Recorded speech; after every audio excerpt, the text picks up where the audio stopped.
Vous est-il déjà arrivé de vous sentir complètement vidé après une conversation avec quelqu'un, comme si toute votre énergie avait été aspirée? Aujourd'hui, nous allons aborder un sujet difficile, mais ô combien important. Nous allons découvrir 12 signes qu'il est peut-être temps de couper définitivement les ponts avec une certaine personne. Et pour nous aider dans cette tâche délicate, nous nous appuierons sur la philosophie ancienne, mais étonnamment pertinente, du stoïcisme. Préparez-vous à découvrir comment protéger votre paix intérieure. Mais avant de plonger dans ces signes, faisons un bref détour par le monde des stoïciens. C'étaient des sages comme Sénèque, Épictète et Marc Aurèle. Ils nous ont enseigné à nous concentrer sur ce que nous pouvons contrôler, c'est-à-dire nos pensées, nos réactions, nos choix. Tout le reste, et cela inclut le comportement des autres, est hors de notre portée. Le stoïcisme, ce n'est pas supprimer ses émotions, mais adopter une approche rationnelle de la vie. Il nous apprend à préserver notre calme intérieur et notre vertu, même lorsqu'il s'agit de relations. Passons maintenant au deuxième signe très important, l'ignorance de vos limites personnelles. Qu'est-ce que cela signifie? C'est quand une personne dépasse sans cesse la ligne que vous avez fixée, même si vous avez déjà dit « stop » à plusieurs reprises. Par exemple, elle peut prendre vos affaires sans demander, s'immiscer dans vos affaires privées, poser des questions trop personnelles auxquelles vous ne voulez pas répondre, appeler à des moments inopportuns ou donner des conseils non sollicités, même si vous lui avez demandé de ne pas le faire. Vous avez essayé d'expliquer avec douceur ou peut-être plus fermement que ce comportement ne vous convenait pas, mais ça ne marche pas. Cette personne continue de faire à sa guise. Parfois, on a même l'impression qu'elle vous met délibérément à l'épreuve pour voir jusqu'où elle peut aller. Vous sentez que votre non n'a aucune valeur, votre espace personnel est constamment envahi, le sentiment de ne pas être respecté ne cesse de croître. Du point de vue du stoïcisme, vos limites font partie de votre royaume intérieur, ce que vous pouvez contrôler. Si quelqu'un les transgresse sans arrêt, il porte atteinte à votre paix intérieure et à votre dignité. Nous ne pouvons pas forcer les autres à nous respecter, mais nous pouvons choisir notre réaction. Et surtout, sommes-nous prêts à continuer une telle relation? Protéger ses limites n'est pas seulement un droit, c'est un devoir envers soi-même. Cela fait partie de la sauvegarde de votre intégrité. Les stoïciens enseignaient à valoriser son autonomie, sa tranquillité, et à ne pas laisser les facteurs externes la perturber. Même s'il s'agit de personnes proches, c'est très important pour votre santé mentale. Le troisième signe est un phénomène particulièrement insidieux, qui se nomme manipulation et gaslighting.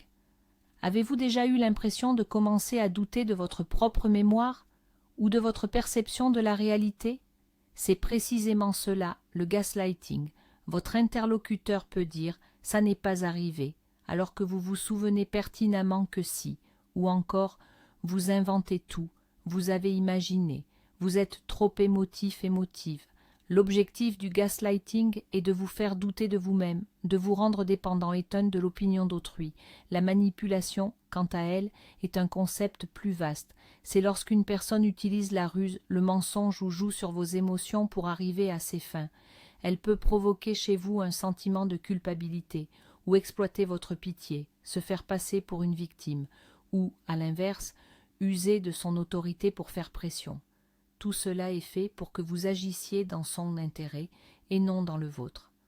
Vous vous sentez comme une marionnette, vous êtes manipulé, votre avis est ignoré, ou, pire encore, déformé. Du point de vue stoïque, la clarté de la pensée est le fondement de la vertu. Si quelqu'un cherche constamment à vous embrouiller, à vous faire douter de votre propre réalité, c'est une attaque directe contre votre capacité à prendre des décisions rationnelles. Les stoïciens nous enseignaient à nous fier à la raison. Or, le gaslighting et la manipulation sapent ce pilier. Ils vous privent de votre autonomie, de votre capacité à penser de manière critique. Ce n'est pas juste désagréable, c'est dangereux pour votre santé mentale. Votre droit à votre propre perception et à la vérité est inestimable. Si quelqu'un vous en prive constamment, c'est un signal clair qu'il est temps d'agir résolument. Le quatrième signe auquel il faut prêter attention est la critique chronique et la dévalorisation. Entendez-vous souvent dire que vous faites quelque chose de travers, que vos idées sont stupides ou que vos sentiments sont insignifiants? Ce n'est pas un retour constructif, c'est une dévalorisation constante. La personne peut critiquer votre apparence, vos passions, vos réussites, peu importe à quel point vous vous êtes efforcé ou le succès que vous avez eu. Souvent, cette critique se masque sous le couvert d'un bon conseil ou d'un « je te veux juste du bien », mais en réalité, cela crée chez vous un sentiment d'infériorité. Des phrases comme « ton travail ne vaut rien »,« n'importe qui aurait pu le faire » ou « pourquoi te réjouis-tu autant ?» Ce n'est qu'un détail, sont monnaie courante. Vos succès sont minimisés, votre joie est étouffée, vos ressentis sont moqués, vous commencez à vous sentir insignifiant, votre enthousiasme s'éteint et votre estime de soi chute. Du point de vue du stoïcisme, la valeur d'une personne n'est pas déterminée par les jugements extérieurs. Notre valeur est à l'intérieur de nous. Elle réside dans nos vertus et nos efforts. Si quelqu'un essaie constamment de vous dévaloriser, il porte atteinte à votre dignité intérieure. Les stoïciens nous ont appris à rester imperturbables face aux opinions d'autrui, surtout face aux opinions négatives et injustes. Votre estime de vous-même doit se baser sur vos propres jugements, pas sur ceux des autres. Si interagir avec cette personne sape constamment votre confiance en vous, c'est un énorme problème. Cela entrave votre développement et nuit à votre paix intérieure, et c'est un autre signal clair pour vous interroger sur l'opportunité de maintenir de tels contacts. Le 5e signe, c'est le manque de réciprocité dans les relations. Réfléchissez. Qui prend le plus souvent l'initiative dans vos échanges? Qui appelle le premier? Qui propose de se voir? Qui se souvient des dates importantes? Et qui est toujours trop occupé quand il s'agit de vos besoins? Dans ce type de relation, vous donnez constamment, vous investissez votre énergie, votre temps, vos émotions, mais en retour, vous recevez très peu, voire rien. Cela se manifeste de différentes manières. Par exemple, vous êtes toujours prêt à écouter les problèmes des autres, à apporter votre soutien, à venir si on vous le demande. Mais quand vous avez besoin d'aide, la personne disparaît soudainement, ou trouve 1000 excuses pour ne pas s'impliquer.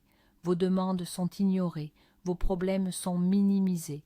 Le sentiment de jouer à sens unique vous sape profondément. Vous vous sentez utilisé, seul et émotionnellement vidé. Le stoïcisme nous enseigne que nous ne pouvons pas contrôler les actions des autres, mais nous pouvons contrôler nos attentes et nos décisions. Si la relation est unilatérale, elle n'est saine ni pour vous, ni pour votre paix intérieure. Vos ressources, votre temps, votre énergie, votre attention sont précieuses. Il vaut la peine de les investir là où il y a au moins un certain retour. S'il n'y en a pas, maintenir ce type d'échange, c'est choisir de s'épuiser inutilement. Les stoïciens prônaient l'utilisation rationnelle de toutes les ressources, y compris émotionnelles. Ne les gaspillez pas pour ce qui ne porte aucun fruit et qui vous laisse constamment sans rien en retour. C'est un chemin assuré vers la déception et l'épuisement psychique. Voici une traduction adaptée.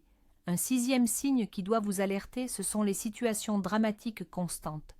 Il y a des gens dont la vie ressemble à un feuilleton sans fin. Autour d'eux, il se passe toujours quelque chose, des conflits bruyants, des crises soudaines, des problèmes sans fin. Et vous, sans même le vouloir, vous vous retrouvez régulièrement entraîné dans ces scénarios. On vous demande de jouer les médiateurs, ou de prendre parti, ou simplement d'écouter pendant des heures leur récit de malheur. Et ce qui est pire, c'est que ces drames ne se terminent jamais vraiment, ils s'enchaînent sans fin. La personne semble même se complaire dans le rôle de victime ou de personnage principal de ses propres tragédies.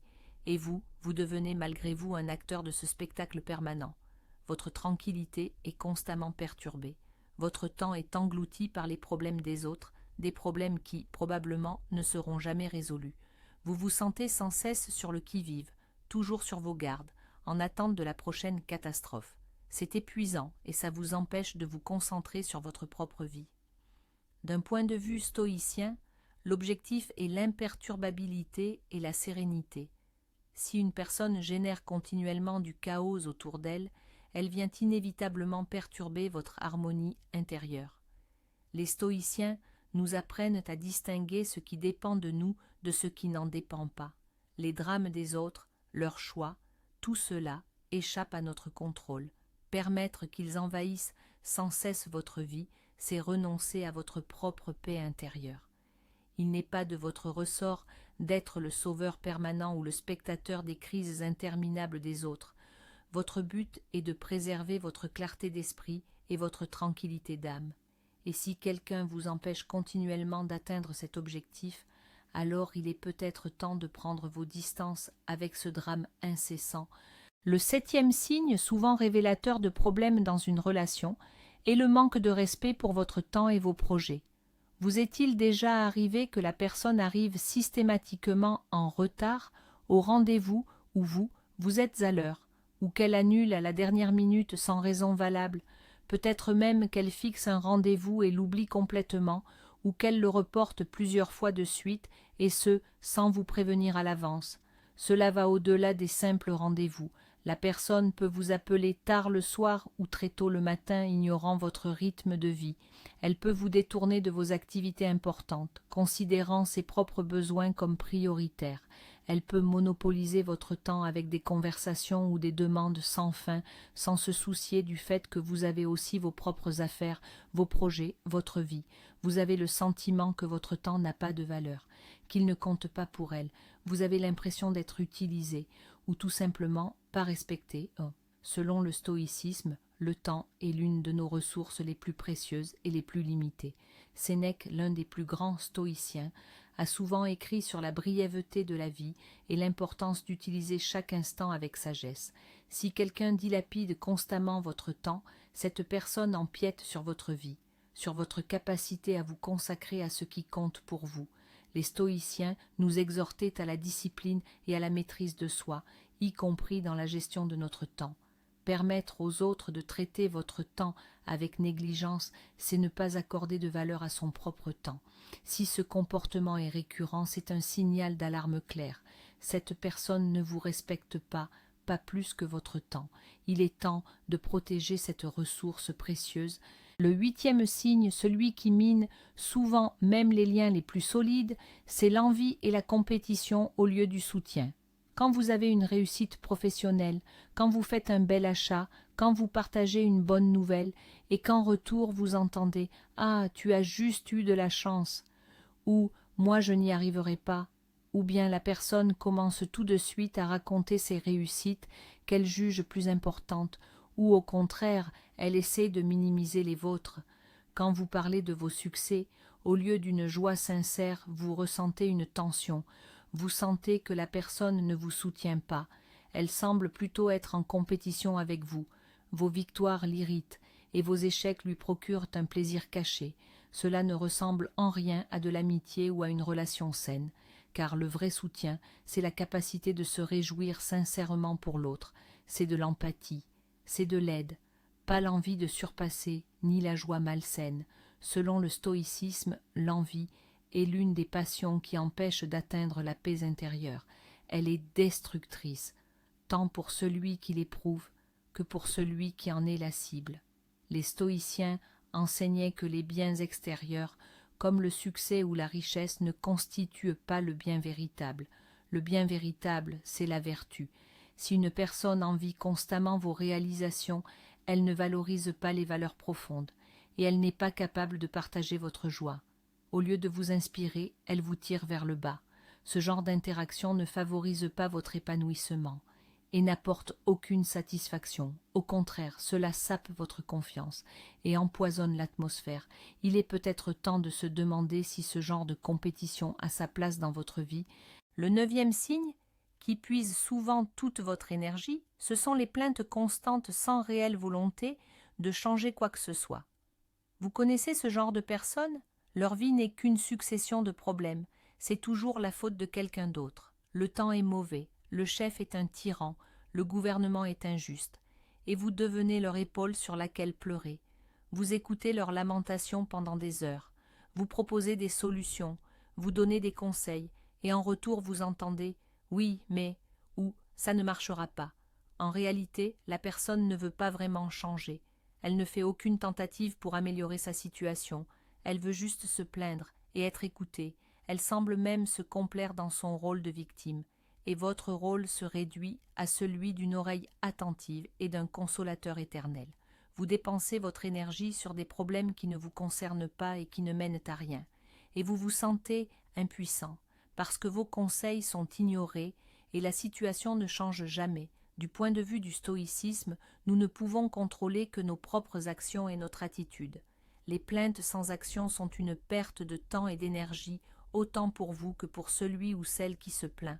Les stoïciens enseignaient à se concentrer sur ce que nous pouvons changer et à accepter ce que nous ne pouvons pas. Si la personne n'est pas prête à agir, alors écouter constamment ses plaintes ne fait que vous épuiser. Cela ne sert à rien, ni pour elle ni pour vous. Ce n'est pas du soutien, c'est de la complicité dans la passivité.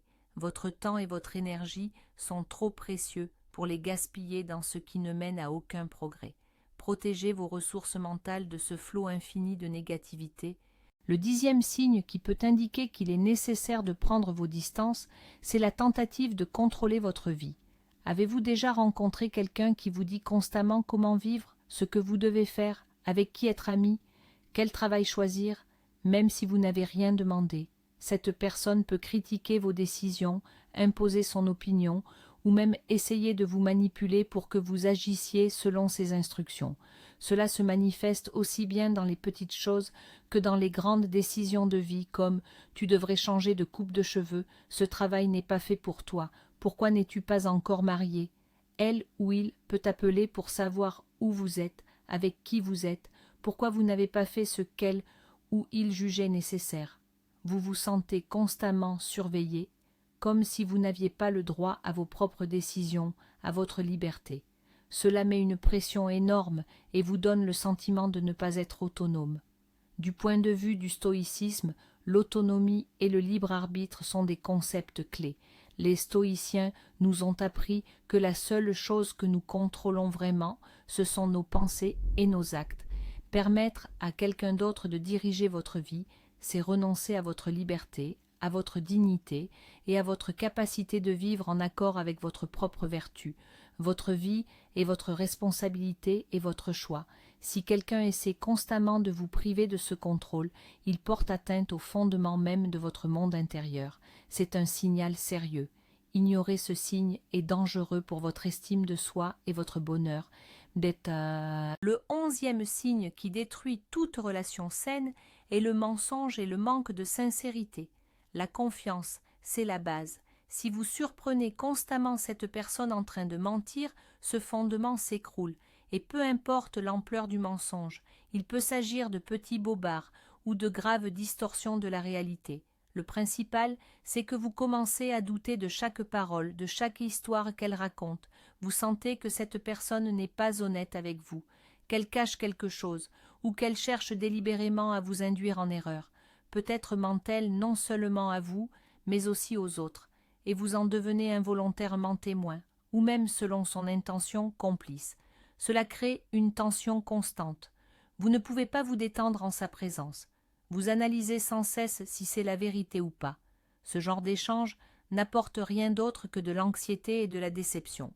Du point de vue stoïcien, l'honnêteté et la véracité sont des vertus essentielles. Les stoïciens valorisaient la vérité et la clarté de l'esprit. Si une personne ment constamment, elle ne viole pas seulement les principes de la vertu. Elle détruit la possibilité d'une communication vraie, profonde. Sans confiance, il ne peut y avoir de relation sincère. Vous ne pouvez pas compter sur une telle personne. Vous ne pouvez pas être certain de ses intentions. Et vivre dans la suspicion constante est un énorme fardeau émotionnel. Cela nuit à votre paix intérieure et vous prive de confiance en vous. Si la confiance est totalement perdue, il n'y a aucun sens à poursuivre ces liens, car sur quoi pourrait-il se bâtir?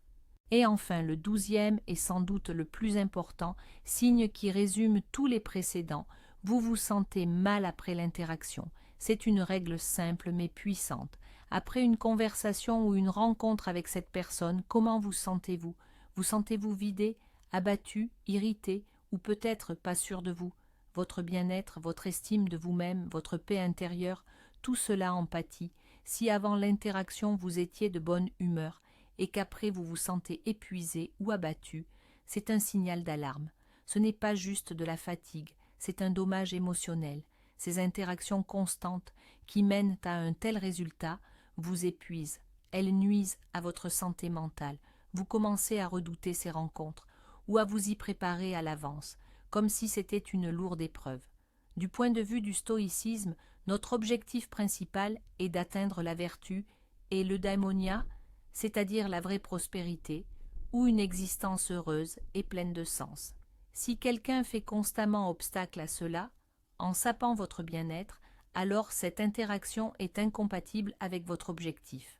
Les stoïciens nous ont appris à être sélectifs quant aux personnes avec qui nous passons du temps. Notre entourage nous façonne après tout. Si une personne affecte négativement votre état intérieur, il est sage de vous préserver de cette influence. Votre paix intérieure et votre bien-être sont votre priorité, et si certaines relations les menacent, il est temps de prendre des mesures décisives. Et c'est là le point essentiel. Le stoïcisme nous enseigne que l'action la plus sage est de ne pas essayer de changer ce qui ne dépend pas de nous. On ne peut pas forcer une personne à changer, mais on peut changer notre attitude face à elle, et parfois même changer notre place dans sa vie. Rompre le contact avec quelqu'un n'est pas un signe de faiblesse ou d'égoïsme. C'est un acte puissant d'autopréservation. C'est votre choix conscient en faveur de votre paix intérieure. Et cela est totalement en accord avec les principes du stoïcisme. Votre énergie, votre temps, votre santé mentale sont des ressources précieuses. Protégez-les. Nous espérons que cette vidéo vous a aidé à mieux comprendre ce sujet complexe mais essentiel. Si cette vidéo vous a plu, n'hésitez pas à mettre un pouce bleu. Abonnez-vous à la chaîne pour ne pas manquer nos prochaines vidéos utiles. Et bien sûr, partagez vos réflexions dans les commentaires. Parmi les signes d'évoquer, lesquels avez-vous observé dans votre entourage? Ou peut-être avez-vous vos propres signaux d'alarme à partager? Nous sommes très curieux de connaître votre avis